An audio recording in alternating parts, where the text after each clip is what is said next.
Hi guys, so welcome to JNM News today. My name is Bridget. So today's news, I want us to discuss something. So you feel free to leave your own experience at the comment section, right? So now I want us to discuss this topic. Most of us Christians, we've had this thoughts, these beliefs that when God gives us an instruction, right, it's because he wants to give us something in exchange.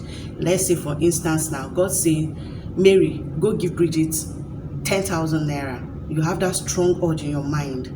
That means you'll be happy feeling that, oh, that is because God wants to give me 20,000, want to give me 100,000 in return. I want to bring it to our minds that most of the time it's not like that, right? Or let's say for instance now you want to travel and then you have this strong feeling, no, don't go.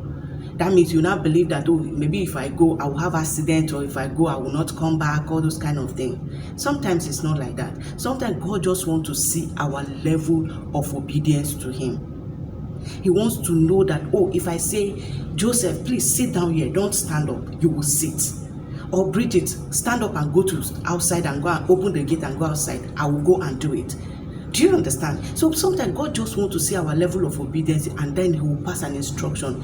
Let us take it from our minds that anytime God wants to give us an instruction, is because he wants to give us something in exchange. If God asks us not to go somewhere because he wants to avert something, most of the time it's not like that. He just wants to know that this my child that is always saying, yes, God, yes, all those things.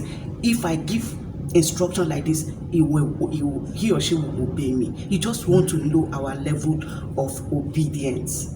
I hope this has really taught you something and you have gotten something from this video. If you have and you really feel that someone else should know about it, kindly like and share, right? And please follow us. See you in our next video. Stay blessed and stay lifted. God bless you.